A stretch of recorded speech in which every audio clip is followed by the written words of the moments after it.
Estamos falando de um general de exército. É muito sério. Até porque, como eu comecei dizendo, esse é mais um caso, mas não é o único. Quem não lembra dos áudios do Mário Cid? Quem não lembra do Alexandre de Moraes ameaçando a família do Cid? Fala pessoal, sejam bem-vindos! Começando mais um vídeo recheado de informações importantíssimas. Mas antes, inscreva-se agora mesmo no canal, deixe o seu like e compartilhe esse vídeo com o máximo de pessoas. Assim você vai estar me ajudando demais. Giro na tela e notícias a seguir.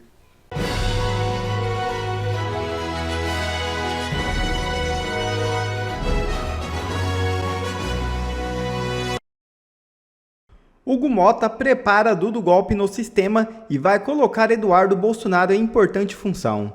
É isso mesmo. O presidente da Câmara, Hugo Motta, confirmou que a definição sobre a distribuição das comissões permanentes será concluída nesta quinta-feira. Para o terror do sistema, Eduardo Bolsonaro deve ficar à frente da Comissão de Relações Exteriores e de Defesa Nacional. Com 99 parlamentares, a maior bancada da Câmara, o PL reivindica a liderança da Credem como parte da distribuição proporcional de cargos. O líder da legenda, Sóstenes Cavalcante, reforçou a Hugo Motta que o partido não abrirá mão da indicação de Eduardo Bolsonaro para o comando da comissão. Segundo Motta, a divisão segue critérios regimentais baseadas no tamanho das bancadas. Abre aspas. Essa distribuição é uma praxe regimental. Não há como mudar isso. Fecha aspas. Afirmou o presidente da Câmara. A Comissão de Relações Exteriores é um espaço crucial para a política externa da Câmara. Para a direita, o controle da Credem é estratégico, pois viabiliza interlocuções internacionais diretas. Eduardo Bolsonaro, alinhado ao presidente dos Estados Unidos, Donald Trump, tem usado sua posição para reforçar pautas conservadoras e criticar o ministro do STF, Alexandre de Moraes. Diante disso, o PT já começou a surtar para bloquear a nomeação e defende que um partido de centro assuma a presidência da comissão. Além disso, parlamentares da sigla acionaram o STF para solicitar a apreensão do passaporte de Eduardo Bolsonaro, sobre a acusação de que ele estaria agindo contra os interesses do país. Entretanto, Hugo Motta está surpreendendo cada vez mais. E presidente do STM diz que Bolsonaro pode perder patente de capitão se for condenado. É isso mesmo. A nova presidente do Superior Tribunal Militar, ministra Maria Elizabeth Rocha, afirmou nesta quarta-feira que o ex-presidente Jair Bolsonaro pode perder a sua patente de capitão do Exército caso seja condenado por crimes militares. Segundo a ministra indicada por Lula, essa possibilidade dependerá da manifestação do Ministério Público Militar e da condução do caso pelo Supremo Tribunal Federal. A presidente do Superior Tribunal Militar, Maria Elizabeth Rocha, defende julgar o ex-presidente Jair Bolsonaro na Justiça Militar e afirmou que Bolsonaro, segundo ela, cometeu crimes militares e, portanto, poderia ser julgado pela corte. Maria Elizabeth Rocha declarou que, como militar da reserva, o ex-presidente pode até perder o posto e a patente. A ministra sugeriu que, após conclusão de processos na Justiça Comum, militares denunciados deverão ser julgados em paralelo na Justiça Militar. E afirmou que a decisão final sobre o encaminhamento do caso do ex-presidente cabe ao ministro Alexandre de Moraes, relator no Supremo Tribunal Federal. Sobre a anistia da ditadura, a ministra defendeu que o perdão deveria ter sido revisto pela Constituição de 1988. Doutor Marcília, 2 pontos. Primeiro, a presidente do Superior Tribunal Militar provavelmente ou não sabe, ou faz de conta que não sabe, que a anistia de 79 não foi apenas em relação aos militares, foi especialmente em relação aos terroristas, né? A turma da guerrilha, que pode voltar em massa para o Brasil. Então, assim, eles não sabem do que estão falando, eles não entendem o que estão falando, ou é só má fé? E a segunda pergunta é, o senhor acha que, de fato, o presidente Bolsonaro, em algum caso, ele consiga evitar a condenação, por algum milagre do STF, o STM não vai perder ocasião para condená-lo como ex-militar? Pois é, né, Cauti? A gente tem o STM também sendo politizado da forma como o STF tem sido feito. A gente viu agora recentemente, inclusive, uma nomeação feita pelo Lula de uma ministra, vamos dizer, que era advogada do Alckmin, que era advogada da Glaze, etc. Enfim, então a gente tem uma politização de todas as cortes superiores dentro do Brasil. Isso se tornou recorrente, se tornou uma espécie de... Enfim, ninguém mais liga para isso, né? Antigamente você pensava, ok, claro, eu tenho uma proximidade com determinadas pessoas, mas eu vou primeiro olhar para a técnica, eu vou primeiro olhar para a experiência, vou ver se aquela pessoa tem, enfim, algum caminho já jurídico traçado nesse sentido, e não simplesmente olhar primeiro para se é uma pessoa próxima, amiga, e depois eu vejo o resto. Mas esse tempo já passou. E a gente tem, portanto, hoje esses tribunais sendo, de alguma forma, se manifestando ou buscando influenciar no debate público do ponto de vista político e não do ponto de vista jurídico. Até porque, do ponto de vista jurídico, a presidente do STM não devia nem falar nada. Não é o caso de se falar. Juiz fala nos autos. A gente precisa entender isso daí. A própria fala já é indevida. Eu acho que não é absurdo pensar que, de alguma forma, o STM quer trazer essa pauta para ele também para que, enfim, ainda mais se desidrate o Bolsonaro. Não vejo isso como uma medida jurídica, mas politicamente, como a gente falou, né, no Brasil tudo é possível, não dá para descartar nada. É possível até que a gente que isso vá adiante. Agora, do ponto de vista da anistia, é isso. Essa revisão que está sendo agora proposta, inclusive no próprio STF, da anistia, de tentar novamente alcançar militares, etc. A gente teve até protestos aqui em relação ao próprio filme está sendo utilizado, o Ainda Estou Aqui.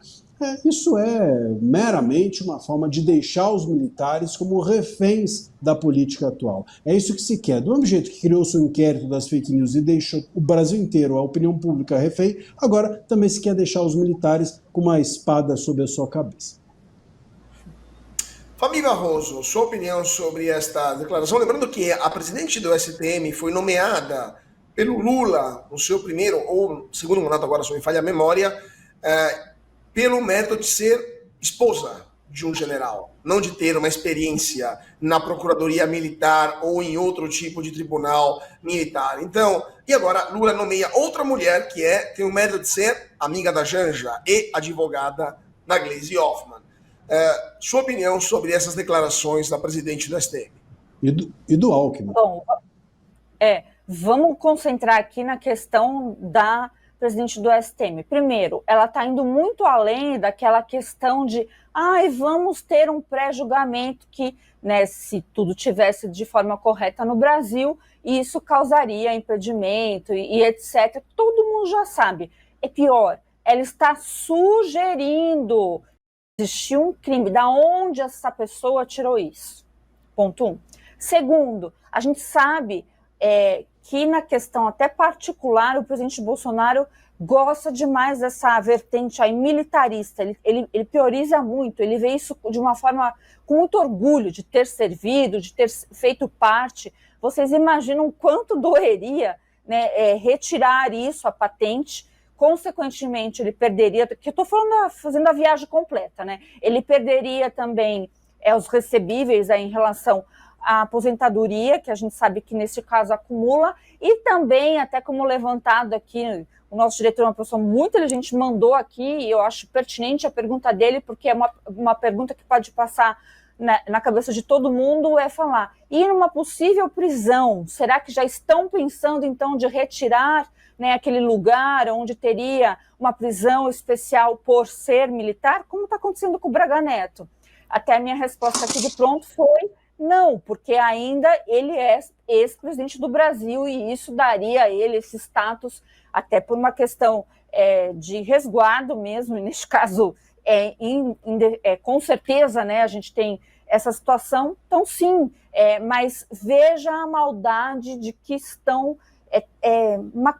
planejando, não é mesmo? Está muito além, é o que eu falei, a maldade humana, ela não tem limite para baixo. Nem o melhor, assim, roteirista de filme, de tragédia, colocaria uma situação dessa. ainda mais aí falada por alguém que tem relacionamento próximo, né, com a família do Alckmin e os demais aí que a gente já disse. Então, é uma situação, e vamos relembrar aqui, né, foi aniversário do Dirceu ontem, beleza, não vou nem fazer questão de dar parabéns, mas para o Braga Neto gostaria, né, ele se mantém preso, um general que até onde a gente saiba, prova que é mesmo, né? Então é muito triste fazer essa constatação que o doutor André aí falou de os militares estar com a espada, já passou da fase da espada. Os militares, infelizmente, pelo menos, né, essa versão agora dos comandantes, estão completamente de joelhos.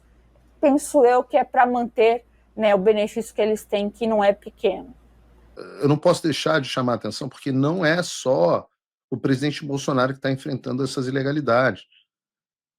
E nesse sentido, também, ainda nesse assunto, eu queria trazer para vocês essa matéria do Paulo Figueiredo Show sobre o general Estevam Teófilo. A matéria foi extraída do jornal Folha, dizendo o seguinte: defesa de general relata pressão de delegado da Polícia Federal que conduziu o inquérito do golpe. Vejam o corpo do texto. A defesa do general da reserva Estevam Teófilo afirmou o Supremo Tribunal Federal, afirmou formalmente, na defesa dele, nessa sexta passada, que o militar foi pressionado pelo delegado Fábio Schor, responsável na Polícia Federal pelo inquérito da trama golpista de 2022. O relato foi feito pelo advogado Diogo Musi. Segundo a defesa, antes do início do depoimento por videoconferência em fevereiro de 2024, o delegado mentiu. O delegado Fábio Schor mentiu a Teófilo de que tem um vídeo da reunião entre o general e o presidente Bolsonaro. Teria um vídeo. Não, eu tenho um vídeo de você conversando com o presidente Bolsonaro. Mandou um caô. O delegado da Polícia Federal.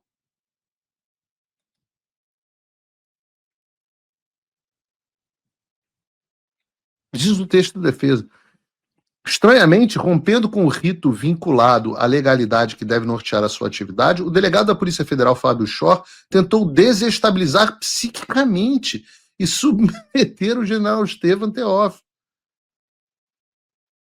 De acordo com Musi, o delegado afirmou, antes de iniciar a gravação do depoimento, que seria melhor dizer o que aconteceu na reunião com o ex-presidente, porque a Polícia Federal, tem o vídeo da reunião. O advogado diz que pediu a Fábio Schor que apresentasse o vídeo, já que Teófilo se fazia presente para esclarecer sobre todos os fatos. Tipo, mostra aí o vídeo, pô, tu tem o vídeo. Apesar de confrontado, o delegado que presidiu o ato não mostrou o vídeo que alegou possuir e finalizou a sua reprovável investida, iniciando formalmente o depoimento e a respectiva gravação telepresencial. Então, antes, absolutamente criminoso, antes de começar a gravação, ele meteu um caô para intimidar o cara. Continua.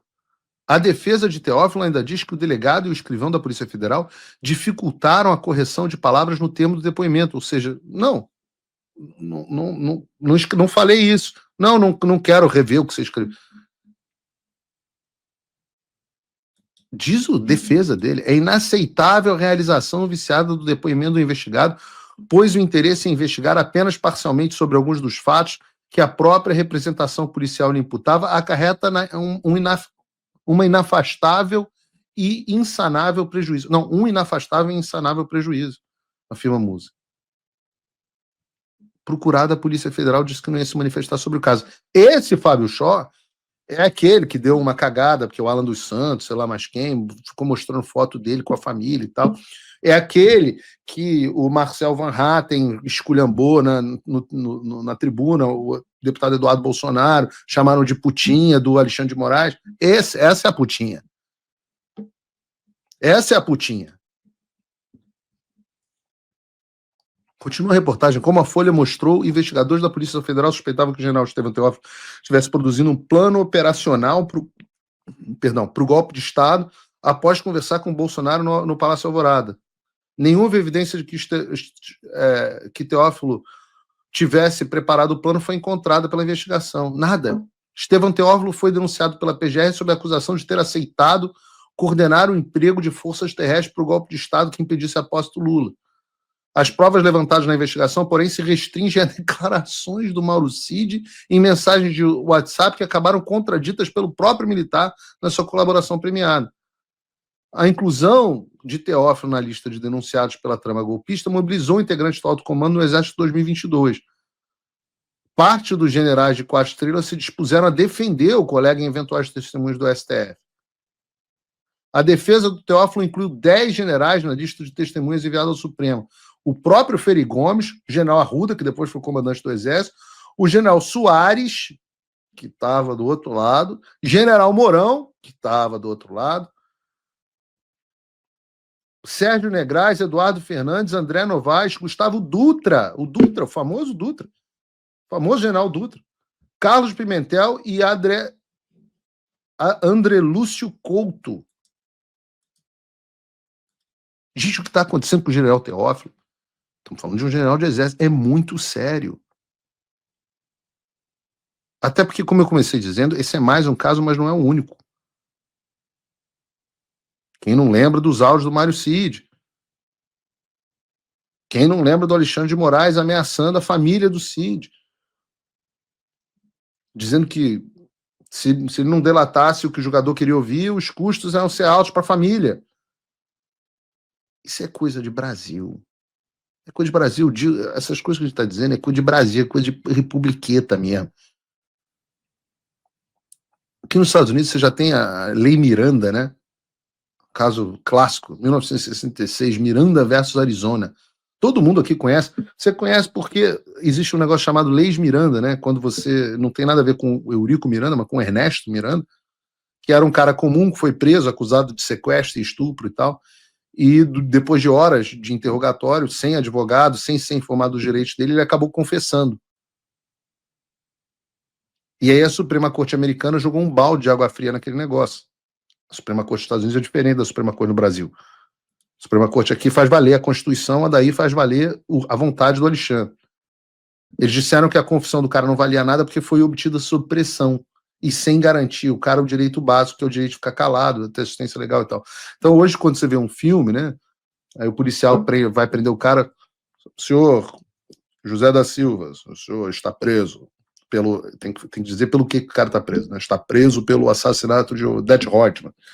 Você tem o direito de permanecer calado, qualquer coisa que você diga poderá ser usada contra você no tribunal, você tem o direito a um advogado, se não puder pagar, o Estado fornecerá um advogado. Essa proteção é o que se chama de Lei Miranda. Estou falando de 1966. E o Brasil não tem prerrogativa, não tem nada, tá todo mundo absolutamente calado, com o cara dizendo, não, meu cliente foi ser interrogado, foi intimidado com a câmera desligada. Coisa de policial corrupto de filme, cara. Depois não quer ser chamado de putinha do Alexandre. Vai chamar de quê?